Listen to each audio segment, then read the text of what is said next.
Ya, di tengah rasa kecewa publik terhadap berbagai kasus yang menyangkut pegawai pajak, ternyata penerimaan negara, terutama perpajakan, masih cukup positif.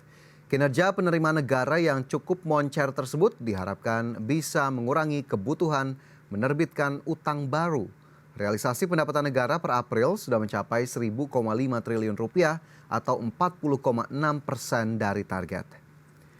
Pendapatan negara hingga April tumbuh 17,3%, ditopang setoran pajak dan penerimaan negara bukan pajak atau PNBP. Saat kepabeanan dan cukai justru anjlok. Setoran pajak tumbuh 21,3% menjadi 688,1 triliun rupiah, sedangkan PNBP sebesar 22,8%, ini pertumbuhannya menjadi 217,8 triliun rupiah.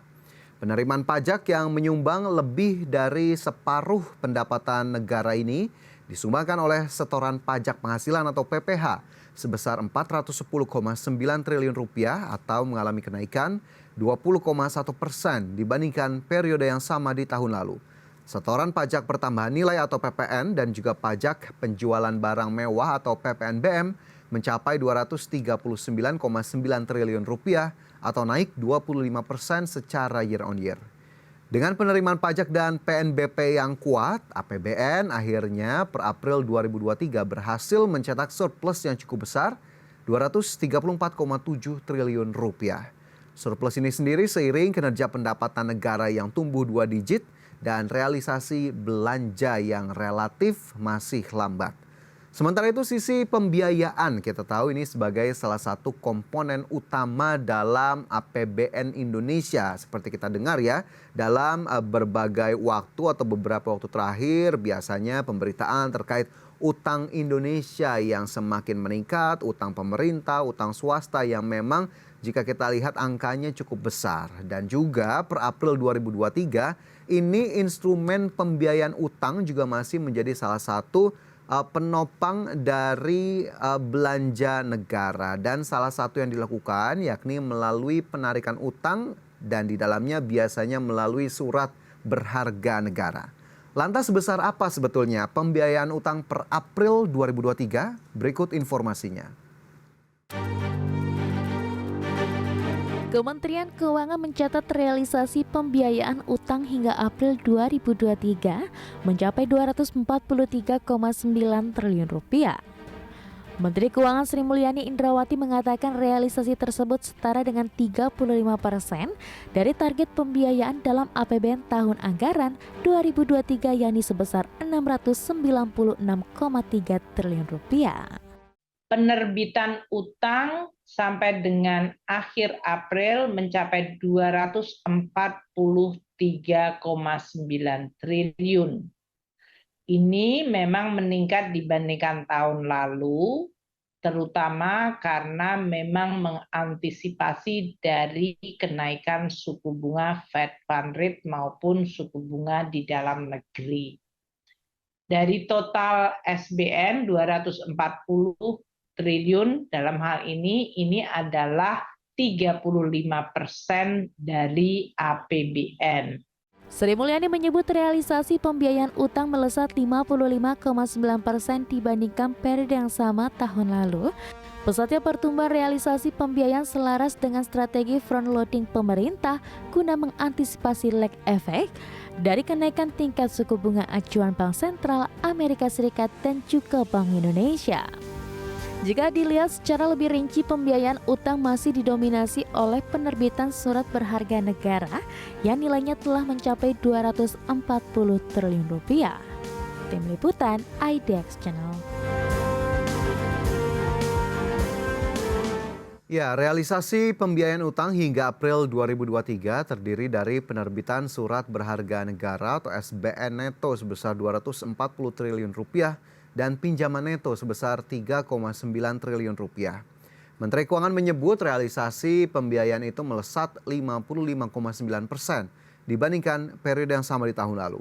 Jika dirinci, penarikan utang masih didominasi oleh SBN di mana jumlahnya setara dengan 33,7% terhadap APBN dan tumbuh 68,8% dari periode yang sama di tahun sebelumnya. Sedangkan untuk pinjaman, pemirsa jumlahnya ini lebih rendah 72,7%, yakni 14,2 triliun rupiah. Sri Mulyani memastikan penerbitan surat utang akan dijaga secara hati-hati. Pengelolaan dan waktu penerbitan utang dinilai terkendali sesuai dengan strategi pembiayaan tahun 2023. Adapun Kementerian Keuangan berencana mengurangi penerbitan surat berharga negara di tahun ini, di mana rencana tersebut seiring kinerja penerimaan negara yang masih cukup bagus di sepanjang awal tahun 2023. Di mana kita tahu di tahun-tahun sebelumnya ini pemerintah cukup rajin begitu ya menerbitkan surat berharga negara, bahkan menyasar para pembiaya ataupun pemodal retail melalui penerbitan SBN seperti sukuk retail dan juga obligasi retail. Sepertinya dengan adanya statement dari Menteri Keuangan tadi, penerbitan SBN retail juga mungkin akan mengalami frekuensi yang lebih sedikit di tahun 2023. Sementara itu pemirsa, jika kita lihat ke tahun 2024, salah satu fokus pembiayaan pemerintah di tahun depan yang akan disusun dalam rancangan APBN adalah untuk pembangunan infrastruktur di Ibu Kota Nusantara dan juga pelaksanaan pemilu serentak 2024. Rencana tersebut dinilai oleh Direktur Selyos Bima Yudhistira akan menimbulkan dampak yang signifikan mempengaruhi perekonomian Indonesia. Ia menyebut defisit APBN akibat rasio utang meningkat juga tidak akan tercapai, yaitu angkanya berkisar 2,16% hingga 2,64% dari PDB. Sehingga memang rancangan APBN 2024 harus diperhitungkan dengan cermat. Bagaimana kemudian kebutuhan-kebutuhan dari belanja pemerintah pusat, kebutuhan dari belanja pemerintah daerah, kemudian dari sisi penerimaan negara, apakah tax ratio-nya juga bisa mengalami peningkatan dan kepatuhan pajak juga bisa semakin digencarkan. Ini tentunya juga yang harus dikerjakan ataupun dikejar oleh pemerintah sehingga 2024 postur APBN-nya kita harapkan bisa lebih sehat. Dan pemirsa, selain mencatatkan surplus APBN, Menteri Keuangan juga menyampaikan optimismenya pada perekonomian Indonesia di kuartal 2 2023. Dan untuk kita tahu selengkapnya, berikut informasinya yang sudah kami siapkan. Menteri Keuangan Sri Mulyani Indrawati optimis pertumbuhan ekonomi Indonesia pada kuartal 2 2023 masih akan tetap kuat dan terjaga. Hal tersebut tercermin dari inflasi Indonesia yang cukup terkendali. Bahkan lebih baik jika dibandingkan dengan negara lainnya, seperti Amerika Serikat dan Eropa. Melihat capaian inflasi selama Ramadan atau pada bulan April 2023, Sri Mulyani mengatakan bahwa inflasi Indonesia sangat bisa dikendalikan dan menunjukkan perkembangan yang sangat positif. Pertumbuhan penjualan retail yang masih tumbuh di atas aksis 0. Ini menggambarkan kuartal kedua diharapkan pertumbuhan ekonomi masih akan terjaga, meneruskan momentum pemulihan ekonomi yang tercatat pada kuartal 1.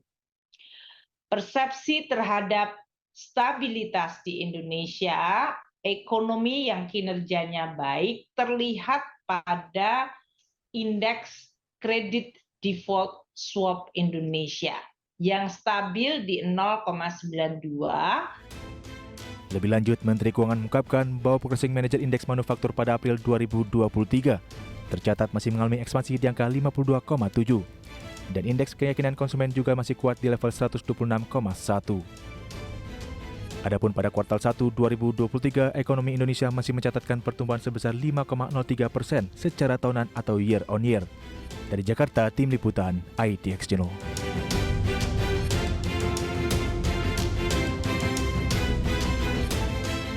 Ya, Sri Mulyani menyebut kinerja manis ekonomi kuartal 2 2023 juga tercermin dari berbagai indikator di April 2023.